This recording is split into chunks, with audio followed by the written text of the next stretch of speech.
BookTube, welcome back. Today I'm going to be doing a tag. This is the Dilemmas of a Book Nerd tag created by Lindsay's Little Library. I was tagged by Kazan at Always Doing, so links to those channels down below. Check them out. This is Dilemmas of a Book Nerd, dilemmas that we all face. There are 10 various prompts, and I'm just going to go ahead and jump right in.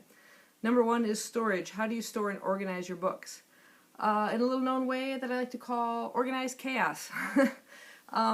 I do have some books stored in boxes that I just don't have room for on the shelves. Those are books that I have read already. I have got some stored in a closet, some upstairs. I'll show you those ones upstairs momentarily. But for right now I'm just going to show you a quick look at the bookshelves I have in the basement. While I have some fairly decent lighting, I usually don't have very good lighting down here, so I don't tend to do any kind of a bookshelf tour very often. But yeah, here we go. So the books running along the top of this bookcase here are pretty much my classics. I kind of have them a bit grouped together by publications. You can see a lot of the Penguins kind of running across through here, the Black Spines, the Modern Library editions, and then these are the Modern Library, the older style ones. Then I have a whole group of like Susan Hill kind of grouped together. Okay, make you little bookends. Then this first bookcase here, for the most part, these are all books that I haven't read yet. They're generally alphabetical except for some of the stacks in the front. This is a lot of Italo Calvino, some recent purchases,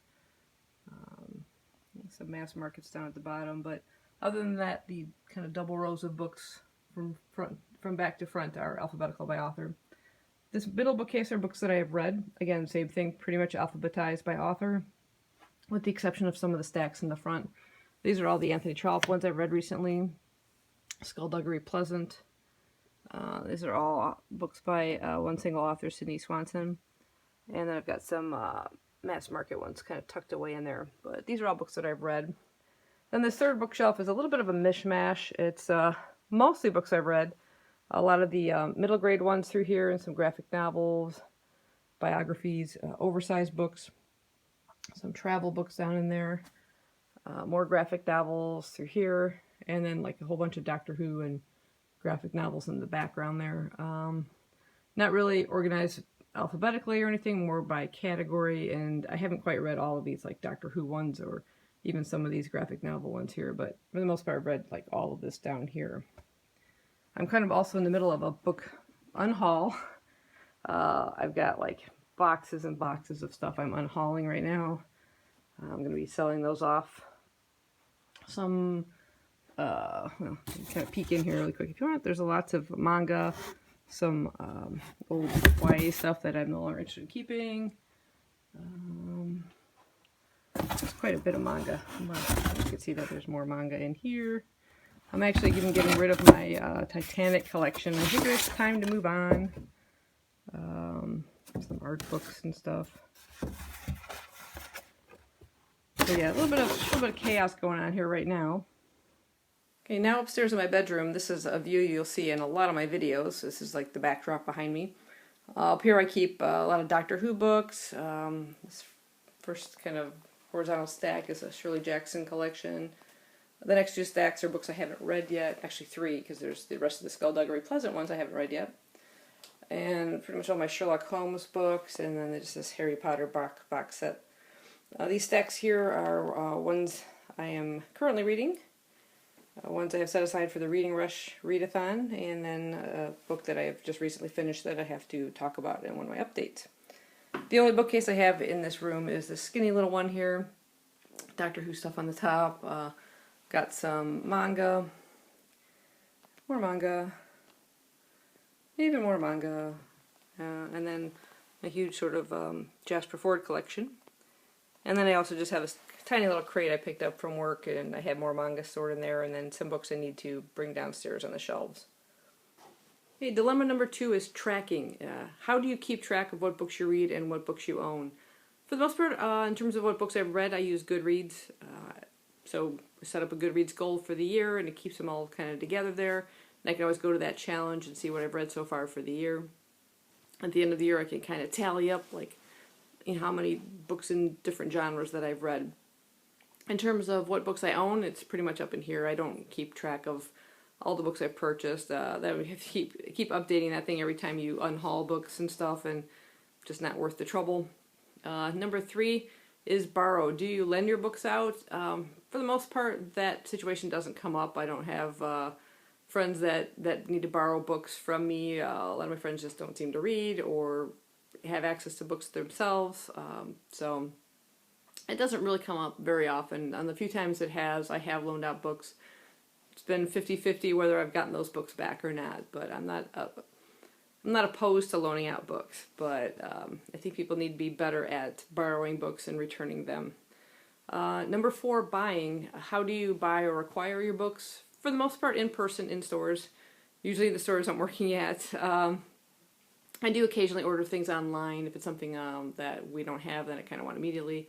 I also have e-readers, so I can download books instantaneously if there's something I need to read right away. So quite a variety, I'd say. I don't tend to pre-order things too often. It's usually once it's out, if I'm feeling in the mood to read it or get a hold of it, then I will go ahead and get it. But yeah, a little bit of everything. Used books, library sales, new books occasionally ordering, a little bit of everything. Dilemma number 5. How do you respond to "how do you read so much" and other similar comments? I don't get that too often. More often it's like, why don't you put the book down and do something else, or, it's like, why don't you stop watching TV and pick up a book? That's usually my response back to that. It's like, try that once for a change. I watch TV too, but you never pick up a book. That's usually with most of my family. But yeah, that's pretty much the main comment I get. Number 6 is the next book. How do you choose your next book? It's basically what I'm feeling in the mood for. I'll just kind of look through some of the unread books I have. I just feel like if I'm in the mood for a particular genre, if I'm in the mood for something creepy or mysterious or just some literary fiction, I'll usually try and get a balance of those between my audiobooks and like a physical book and maybe an ebook or something like that. So I'll try not to have all 3 the same, unless say it's October and I'm doing like a certain supernatural, ghostly kind of theme to my reading. But other than that, I'll try and mix it up, and it's just what I'm in the mood for. Sometimes I'll pick up books and flip through them and maybe read the first chapter or so and see if it's something that, I want to continue reading this, and I want to put it down. That's one of the ways I do. Number 7, travel. How do you pick which books to bring on vacation with you? I haven't been on vacation in I don't know how long. My vacations are staycations, where I'm just sort of staying at home and reading outside in the back porch or something like that. So I'm not really traveling with books. Now that I have a Kindle, which I don't have it with me at the moment, but I just got a Kindle Paperwhite recently. Really convenient to carry around with you, and you could carry so many books with you, so that would definitely be one. If I were going to a beach or something like that, obviously I wouldn't bring that device, but yeah, I would try and, again, bring a selection with me if I was going someplace, and an ebook has so many with you in just a tiny little container. Number 7, annotate. Do you write in or mark up your books in any way? I never used to, but I do now, and not all the time. It just depends if I feel like I want to take notes on it. The nice thing about an ebook is you can highlight without, damaging the book. You're just highlighting the text in, the electronic text, and you can add notes to it if you wanted to. If I'm reading something particularly complicated or a kind of dense classic, then I might want to take notes on the sides, in the margins and things like that. I wouldn't necessarily highlight, I'll more likely underline. Number 9, new or backlist, which do you prefer? A little bit of both. I've mentioned before I'd like to read a little bit more new releases, but I have less access to new releases now than I did before. So other than if something really grabs my attention from watching BookTube, for the most part I'm reading backlist at this point. Yeah, but I don't necessarily prefer one over the other. I like them both. And number 10, sequels. Do you read books as they are released, or do you wait for an entire series to be released? A lot of times, if it's a series, I end up reading the first book and I don't seem to read the rest of the series.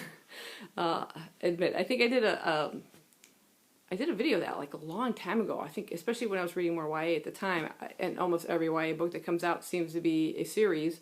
I think it was in the middle of like some 40+ series. It was absolutely ridiculous.